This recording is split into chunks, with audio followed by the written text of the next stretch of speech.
네, 반갑습니다. 정대현 변호사입니다.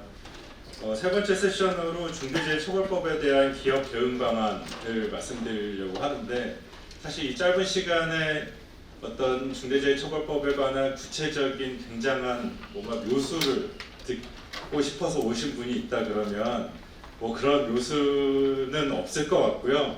이 시간 어떻게 보면은 굉장히 당연한 얘기를 좀 말씀드리려고 하고, 그 당연한 얘기라는 거는 결론부터 말씀드리면은 중대재해처벌법에 대한 기업의 실질적인 대응 방안은 기업이 진짜 실질적으로 중대재해가 발생하지 않도록 하기 위해서 어떤 거를 해야 될지 그 부분을 고민하자, 이런 결론이라고 할 수 있겠습니다.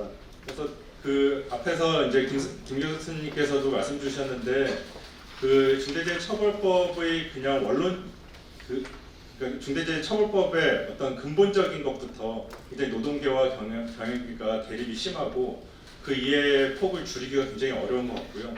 그 실효성에 관해서도 논란이 많은 것 같습니다. 그리고 이제 그 실효성에 관한 논란 중에 이 중대재해처벌법이 이 어떤 처벌 중심으로 이 예방을 하는 거는 적절하지 않다, 예방 중심의 정책을 펼쳐야 된다, 이런 대립이 굉장히 심한 것 같은데, 예방이 중요한가 아니면은 처벌이 중요한가라는 관점에서 보면 당연히 다 아시겠지만 예방은 목적이고 어떤 중대재해처벌법으로 경영진이나 뭐 기업이나 처벌하는 것은 실질적으로 중대재해를 예방하고 그거를 줄이기 위한 거다, 이렇게 볼 수 있겠습니다. 그래서 중대재해처벌법에서도 그 목적에 보면은 인명피해를 발생하게 한 사업주나 경영책임자 등에 대한 처벌을 규정함으로써 중대재해를 예방하고 어떤 시민과 종사자의 생명, 신체를 보호함을 목적으로 한다, 이렇게 규정을 하고 있습니다. 그래서 말씀드리고 싶은 것은 어떤 예방을 위한 하나의 조치다, 이걸 꼭 말씀드리고 싶고요. 그러면은 이런 점에서 보면은 지금 이제 노동부에서 김 교수님을 중심으로 어떤 중대재해처벌법 개선 TF도 운영을 하고 그렇기는 하지만, 어떤 정부의 입장 그리고 어떤 전체적인 어떤 중대재해 예방의 목적의 입장에서 보면은 어떤 중대재해처벌법이라는 것은 하나의 수단 중에 하나일 뿐이고 여러 가지 이제 그 수단이 있을 것입니다. 그리고 이제 특히 이제 정부 같은 경우에는 구체적으로는 고용노동부겠죠. 고용노동부 같은 경우에는 중대재해처벌법을 어떻게 잘 운영할까에 대한 관심보다는 실제로 그 중대재해 발생 숫자, 이거를 어떻게 하면 줄일 것인가, 그게 최대의 관심사일 거고, 이 중대재해처벌법을 통해 가지고 기업을 막 처벌해야지, 이게 그 관심사는 아닌 것 같거든요. 근데 이제 그럼에도 불구하고 이제 중대재해처벌법이 시행됐기 때문에 고용노동부에서 어떤 광역 중대재해 수사과라는 것도 만들고 이제 열심히 이제 수사를 하고 있고, 그런데 어떤 법리적인 문제 때문에 아까 이제 뭐 기소 사례도 말씀드리겠지만, 기소 사례 같은 경우에는 사실상 영세업체들로서 그 안전보건 관리 체계가 대부분 거의 구축되지 않은 사안에서 이제 기소가 대부분 이루어졌고, 현재 대부분의 기업들은 어느 정도 안전보건 관리 체계를 갖춰놨다 그러면은 지금 노동청 단계, 검찰 단계에서 굉장히 많이 다퉈지고 있습니다. 그래서 제가 그 관여하는 사건 같은 경우에도 노동청 근로감독관이 검찰 수사 지휘를 올리면은 그러니까 입건 지휘를 올리면은 검사가 다시 뭐 보완 수사해라라는 거를 5번을 했어요. 그러니까 이제 근로감독관 입장에서도 자기 빨리 수사하고 또 다른 거 수사하고 해야 되는데 계속 검사의 재지휘 받으니까 일은 쌓이고 이게 해결은 안 되고 하니까 굉장히 그 답답한 그런 상황일 것 같습니다. 그리고 이제 기업들 같은 경우에는 이 중대재해처벌법이 노동계에서도 주장하듯이 당연히 중대재해 예방이 중요하다, 이렇게 하지만 처벌법이라는 게 만들어졌기 때문에 그 기존의 안전보건 관리 체계라는 게 다 구축되어 있는 회사들도 이게 법에 어떻게 하면은 이거를 맞출까, 튜닝하는 작업이 필요할 수밖에 없고, 부족한 회사들도 또 이제 뭐 어떤 규정을 새로 만들고 뭐 이렇게 하는 작업이 당연히 필요할 수밖에 없고요. 그래서 저희 같은 법무법인에 찾아올 수밖에 없는 자연스러운 현상이 좀 이어졌던 것 같습니다. 그래서 혹자는 이제 중대재해처벌법이 로펌을 위한 법이다 막 이런 어떤 비판도 있지만 굉장히 어떤 법의 특성에 따른 자연스러운 현상으로밖에 볼 수 없었다, 좀 그렇게 이해가 되는 것 같습니다.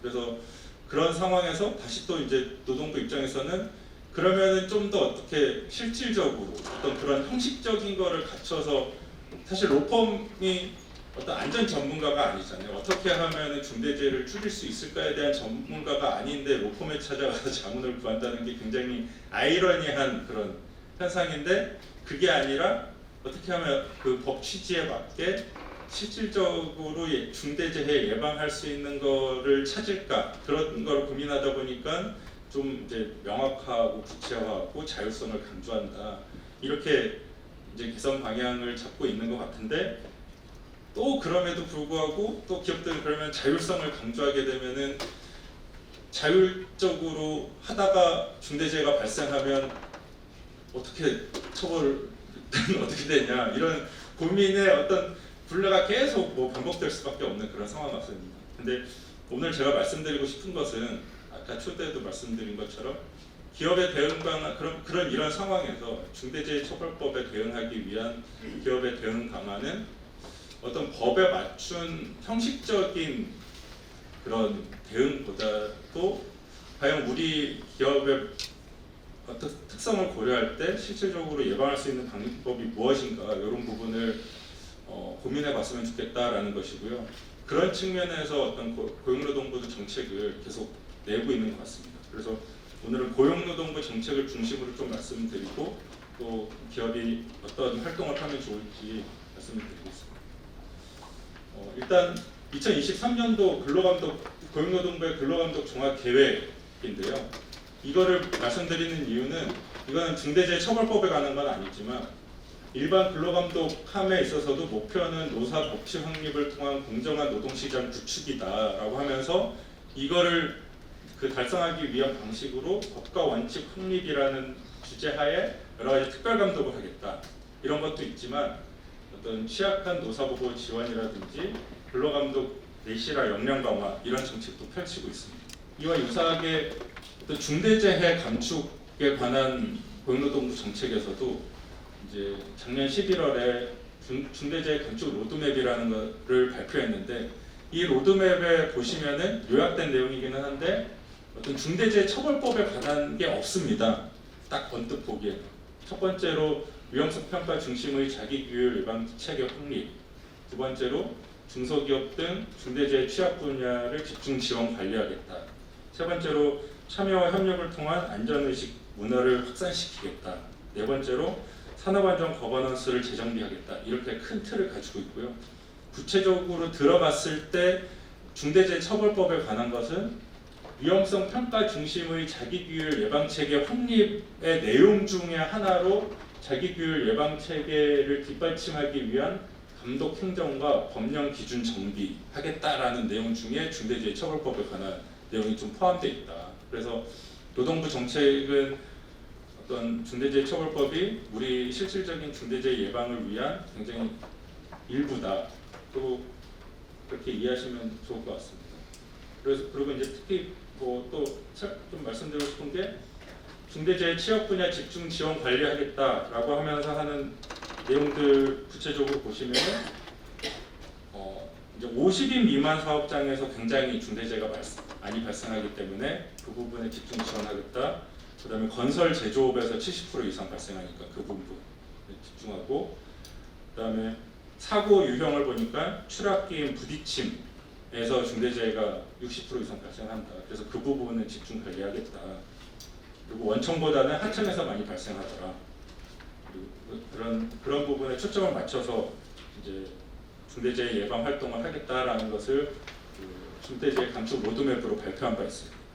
다음으로 올해 1월에 산업안전보건감독 종합계획이라는 것을 발표했는데, 그러면은 이제 또 이 산업안전과 관련해서 노동부에서 이제 근로감독을 어떻게 하겠냐라고 보면은 중대재해처벌법을 위반하는지 여부를 감독하고 뭐 산업안전법 위반이 있는지를 감독을 해가지고 처벌하고 과태료를 부과하겠다 이런 식의 어떤 계획을 발표한 게 아니라 목적을 노사가 함께 스스로 위험 요인을 진단 개선하는 안전관리 시스템을 구축하고 예방 노력에 따라 결과에 책임을 지는 자기 규율 예방 체계를 갖출 수 있게 뒷받침하겠다라는 것을 강조하고 있습니다. 그러니까 앞서 말씀드린 것처럼 어떤 자율적인 예방 체계 확립을 도모하는 방식으로 근로감독을 하겠다는 부분을 발표를 하고 있고요.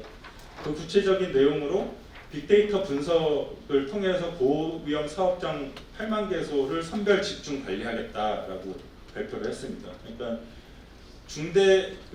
일반 재해를 다 어떤 예방하기에는 한계가 있기 때문에 중대재해가 많이 발생하는 사업장을 중점적으로 관리하겠다는 거고, 그리고 위험성 평가를 특화 점검하겠다라고 해서 개별 사업장들이 어떤 작업이든 작업하기 전에 사전에 위험성 평가를 해가지고 유해 위험 요인이 무엇인지를 발견하고 그 개선 조치를 취한 상태에서 작업을 할 수 있는 그런 위험성 평가 절차가 기업들에게 제대로 정착되어 있는지를 중점적으로 보겠다라는 것을 발표를 하고 있습니다. 그리고 그 구체적인 내용으로 확인 사항으로 보시면은 위험성 평가를 실시하는지, 그리고 위험성 평가에 근로자를 참여시키는지, 가차 사고 산업재해를 위험성 평가에 반영하는지, 현장에서 가장 빈번하게 발생하는 사고와 가장 위험하다고 생각하는 위험 요인이 무엇인지, 수립한 위험성 개선 대책을 실행하고 확인하는지, 위험성 평가의 결과를 작업 전 안전점검 회의 등 안전점검 회의, 안전교육 등을 통해 근로자 등에게 공유 전파하는지 여부를 확인하겠다 이렇게 발표하고 있는데요. 이 부분이 어떻게 보면은 지금 중대재해가 발생한 사고에서 중대재해처벌법 위반을 수사할 때 가장 쟁점이 되는 부분이다 그렇게 생각하시면 됩니다. 그래서 법에서는 유해 위험 요인 확인 절차를 마련해서 그래서 개선 조치를 해라, 그리고 경영 책임자한테 보고해라 이렇게 규정이 되어 있는데, 단순히 위험성 평가 절차만 만들었다라는 걸로 해서 법을 이행했다 이렇게 보는 것이 아니라 실질적으로 그 사고를 예방할 수 있을 정도로 위험성 평가를 하고 근로자들을 참여시키고 위험성 평가 결과 내용이 근로자들에게 적절하게 교육이 돼가지고 개선 조치를 취해서 그 작업에 임할 수 있는 그런 어떤 회사의 노력이 있었는지를 어떻게 보면 수사에 초점으로 맞춰가지고 그렇게 많은 사건들이 수사가 진행되는 것 같습니다. 다만 이제 이 부분에서 어느 정도로 그러면은 해야지 진짜 회사가 잘한 거냐. 그러니까 실제 수사 과정에서는 그러니까 꽤 어떤 안전보건 관리 체계가 갖춰진 회사들 같은 경우에는 이런 절차들이 잘 돼 있거든요. 그리고 실제 사고가 난 그 작업에 대해서도 위험성 평가를 절차를 거쳤고 그랬는데, 지금 수사기관에서는 그럼 절차적으로 거쳤어도 질적으로 그러면은 제대로 해가지고 그 위해 위험요인을 발견해가지고 위험 요인으로 기재를 하고 개선 조치를 취했는데, 그럼에도 불구하고 근로자가 그거를 준수하지 않고 그냥 막 해가지고 사고 난 거냐. 그렇게 하지 않았으면은 절차만 했지 어떤 회사의 그 관리가 제대로 안 된 거다라는 방식으로까지 지금 수사가 되고 있거든요. 근데 이 부분은 아직 그런 회사가 어느 정도의 노력을 했을 때 법을 준수했다라고 이제 판단을 하기가 굉장히 어려운 상황이죠. 그래서 수사기관 노동청에서도 객관적으로 판단을 못하고 검찰에서도 그 부분에 고민이 많고, 지금 아까 1호 판결 사건이 나왔다고 하지만 선례로서의 가치가 좀 부족한 게, 그 부분은 전혀 그런 안전보건 관리 체계가 갖춰져 있지 않고 다 자기는 아무런 안전보건 조치를 안 했어요, 관리 체계가 없어요라고 자백한 사건이기 때문에 어떤 선례로서는 부족하고 이 부분에 대한 어떤 선례가 계속 축적돼 나가야 되는 것 같습니다. 그리고 이제 근로감독 종합계획 구체적인 내용 세 번째로, 일반 감독은 핵심 분야별로 사전 예방에 초점을 맞춰서 감독하겠다. 기존에는 그 산업안전 근로감독을 하게 되면은 그 안전조치 위반 내용, 예를 들면 안전난간이 조금 빠져있네, 개구부가 뭐 이렇게 열려있네, 이거를 다 사진 찍고 지적해가지고 과태료 부과하고 이런 식의 근로감독이었거든요. 그러면은 그거는 근로감독 해도 또 다음에 오면은 유사한 게 또 이렇게 발생돼 있고 이런 식의 근로감독이었는데, 앞으로는 그런 뭐 위반 사항을 일일이 지적하기보다는 사전 예방할 수 있는 조치에 초점을 맞춰가지고 1단계로는 그 근로감독관이 중대재해 발생 장소 또는 작업에 한해서 위험성 평가를 직접 실시하겠다. 위험성 평가를 직접 실시해가지고 유해 요인이 뭔지를 이렇게 알려주고, 그 다음에 2단계로 기업 스스로 자율 개선이 종료되면 확인 감독을 하고, 그 다음에 뭐 또 일정 기간 이후에 이행 감독을 하겠다. 이런 식의 감독 계획을 밝히고 있고요. 그다음 네 번째로 중대재해가 다수 발생하는 사업장에 대해서는 특별감독을 하는데, 특별감독은 본사에도 같이 하겠다. 그리고 다섯 번째로 사고 유형을 밝혀봤을 때 어떤 60% 이상 그 차지하고 있는 3대 사고 유형, 혈대 위험 요인, 그러니까 추락, 피임, 부딪힘에 관한 부분을 중점적으로 근로감독하겠다는 점을 밝히고 있습니다. 그러니까 이제 전체적으로 다시 말씀드리면은 이 사전 예방을 위한 자기 규율 예방 체계를 갖출 수 있는 그거를 뒷받침하겠다는 것을 밝히고 있습니다. 그리고 이제 중대재해처벌법 개정 논의는 이제 김 교수님께서 자세히 말씀을 해주셨고요.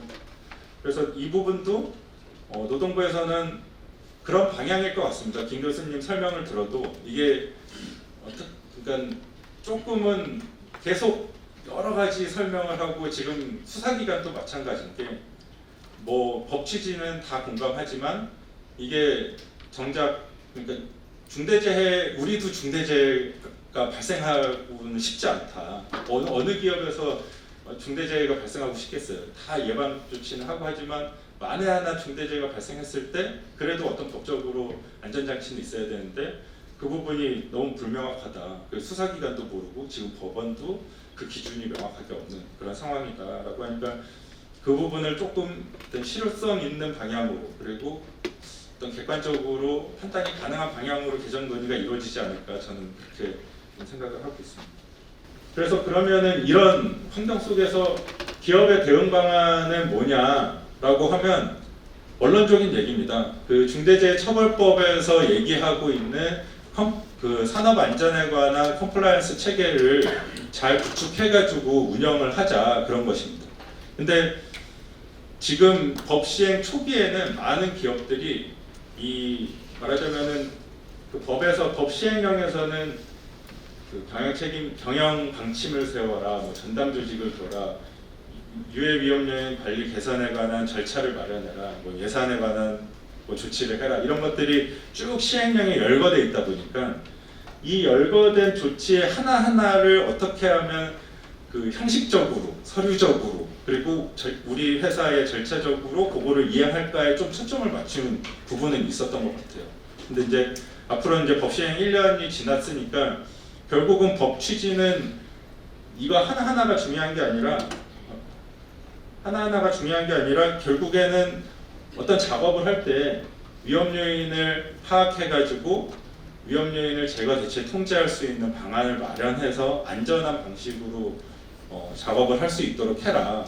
그러기 위해서 어떤 세부 안전보건 관리 체계라는 거는 여러 것들을 갖춰가지고 하고, 그 다음에 재해가 발생하면 재해 예방 대책을 마련하고, 정부기관의 시정명령이 있으면 잘 이행할 수 있는 또 체계를 마련하고, 그리고 이런 것들이 잘 이행되는지를 주기적으로 이행 연구를 점검하는 시스템을 갖춰라라고 법에서 이제 상세히 규정을 해둔 거죠. 근데 이제 제가 볼 때도 이런 부분이 어떻게 보면은 기존에 뭐 그 많은 연구들을 통해 가지고 이런 것들이 안전보건 관리 체계에서는 중요하다라고 그 전문가들이 논의돼서 마련됐다라고 생각을 합니다. 예컨대 기존의 코샤 MS라든지 뭐 IS 인증 기준이라든지 이런 거에서 보면 이런 내용들이 유사하게 포함되어 있거든요. 그래서 그거를 이렇게 법에다가 도입했는데, 이제 중대재해처벌법은 이 불이행했을 때 중대재해가 발생했는데 불이행했을 때 처벌을 하다 보니까 이런 것들을 어떻게 이행할지가 자꾸만 하나하나 좀 고민이 되는 부분이 있어서, 그리고 어떻게 보면 이렇게 많이 정해놓은 게 또 회사의 어떤 자율적인 유해 위험 요인 예방 조치를, 실질적인 예방 조치를 약간 저해하는 측면도 있어서 이런 것들을 조금 완화할 필요, 그러니까 완화한다기보다 좀 단순화하면서 명확히 할 필요는 있지 않을까, 저는 또 그런 생각도 들긴 합니다.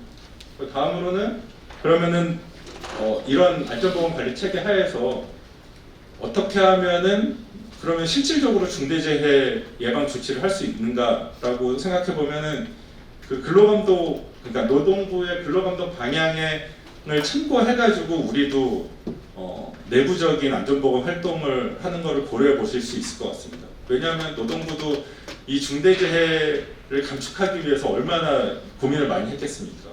그래서 그런 부분을 참고하면 우리도 첫 번째로는 노동부에서 위험성 평가를 굉장히 강조하고 이 부분이 실제 사고 났을 때도 수사의 핵심이 되다 보니까 우리 회사의 위험성 평가를 다시 한번 점검하고 개선하고 무엇보다 현장 작동성이 있는지를 좀 점검해 보시는 게 굉장히 중요한 것 같습니다. 저도 그 많은 회사들을 이제 자문을 해보다 보면은 이제 위험성 평가 절차는 다 마련이 돼 있습니다.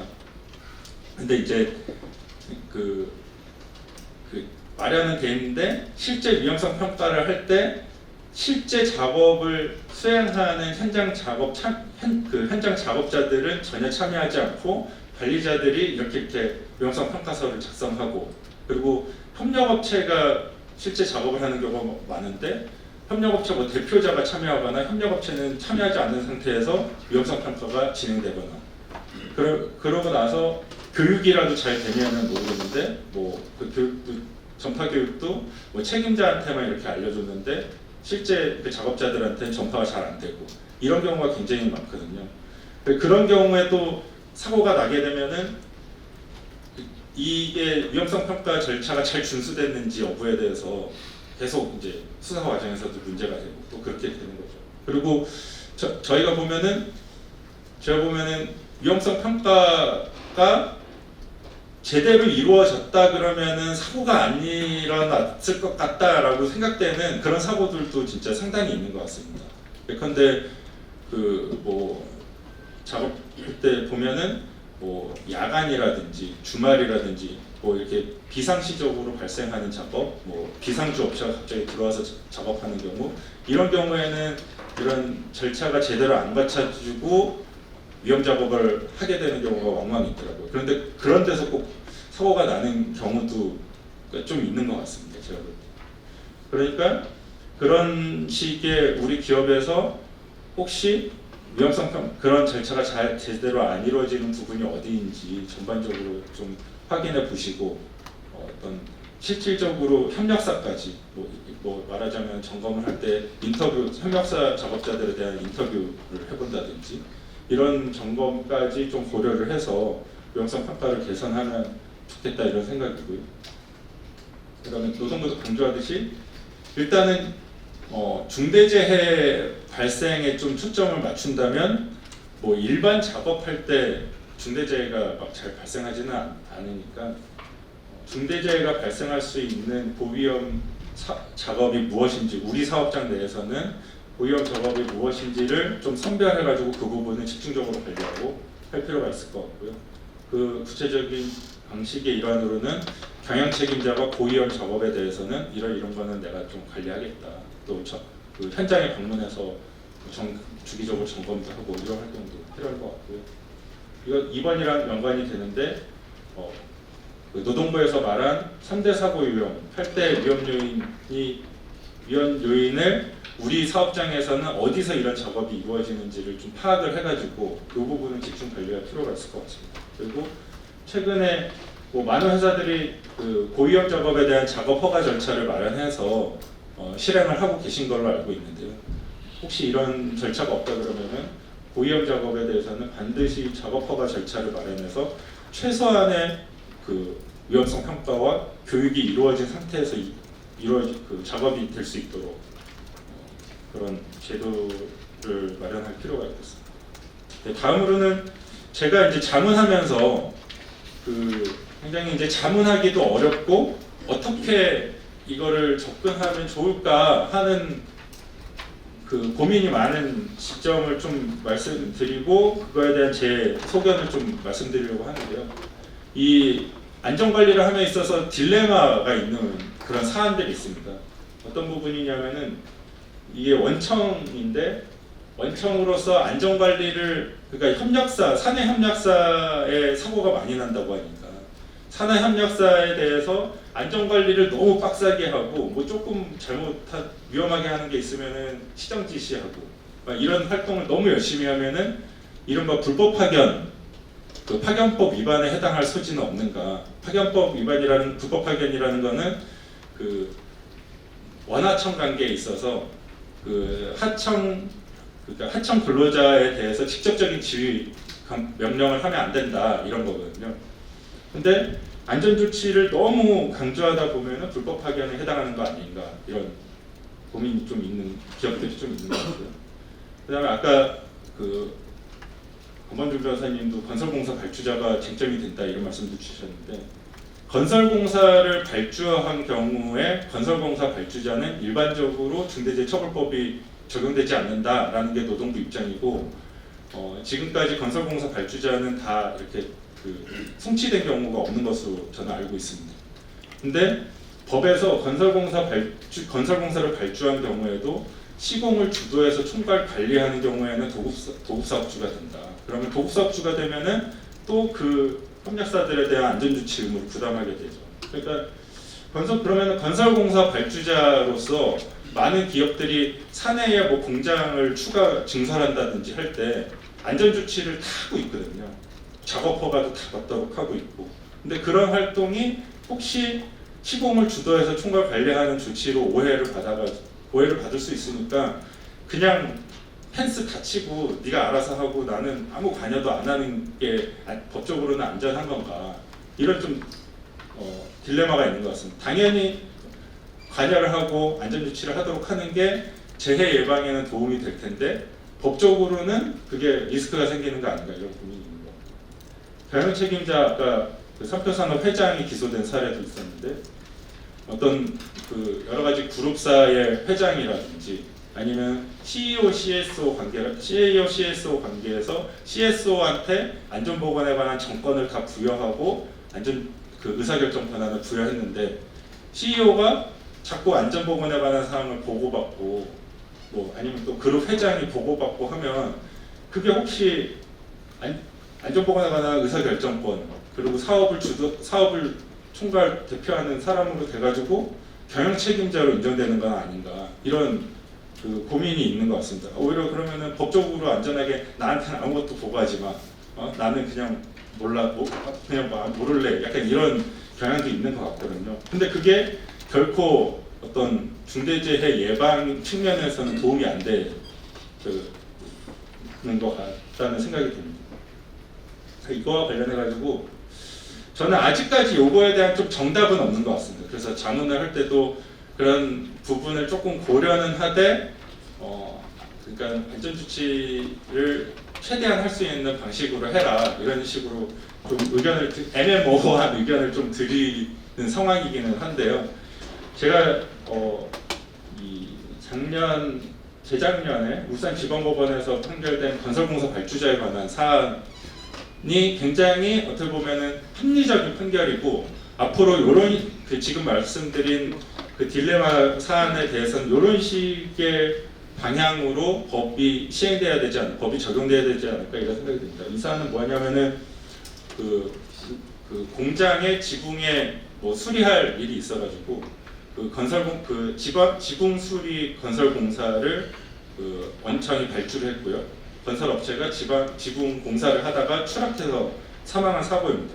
이에 대해서 이제 검찰은 원청이 작업 허가도 했고 그러니까 너는 시공을 주도해서 총괄 관리했다. 그렇기 때문에 도급사업주다. 이렇게 보고서는 기소를 했는데 법원에서 뭐라고 했냐면은 건설공사의 시공을 주도하여 총괄 관리하지 아니하는 자는 실제로 시공을 주도하여 총괄 관리하지 아니하는 자를 의미하는 것이 아니고 건설공사의 시공을 주도하여 총괄 관리해야 할 지위에 있지 않은 자를 의미한다고 봄이 타당하다. 그러니까 원래 지위가 뭐냐를 기준으로 판단해야 된다.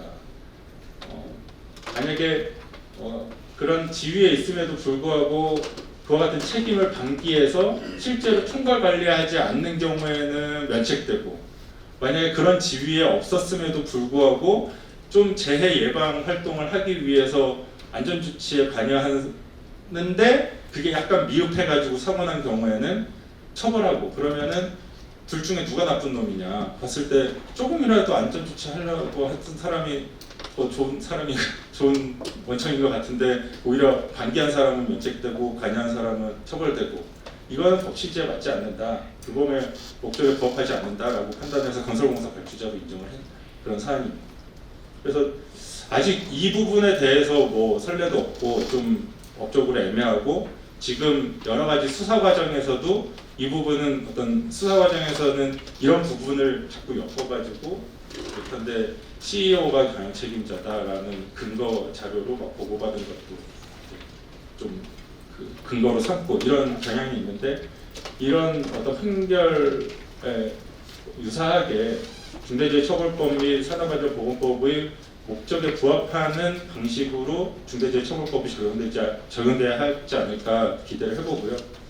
이와 관련해서 아직은 좀 선례나 이런 거 불명확한 부분은 있기 때문에 이런 상황에 놓인다면 기존에는 그러니까 완전히 안전조치에서 손을 떼기보다는 내가 건설공사 발주자다, 내지는 내가 CEO면은 CSO가 경영 책임자고 나는 경영 책임자가 아니다라는 기본적인 그 기업 내에서의 원칙을 명확히 하는 어떤 뭐 근거를 마련해 두고 나는 순수하게 안전보건 활동을 도와주기 위해서 이런 활동을 한다라는 어떤 법적 장치를 좀 두고서는 예방 활동을 열심히 해야 되지 않을까. 그래서 결국은 중대재해가 발생하지 않아야 법적으로도 제일 안전하다. 그 부분을 염두에 두고 대응 조치를 해 나가면 좋겠다. 이게 저의 생각입니다. 네. 그럼 이상으로 제 발표를 마치도록 하겠습니다. 감사합니다.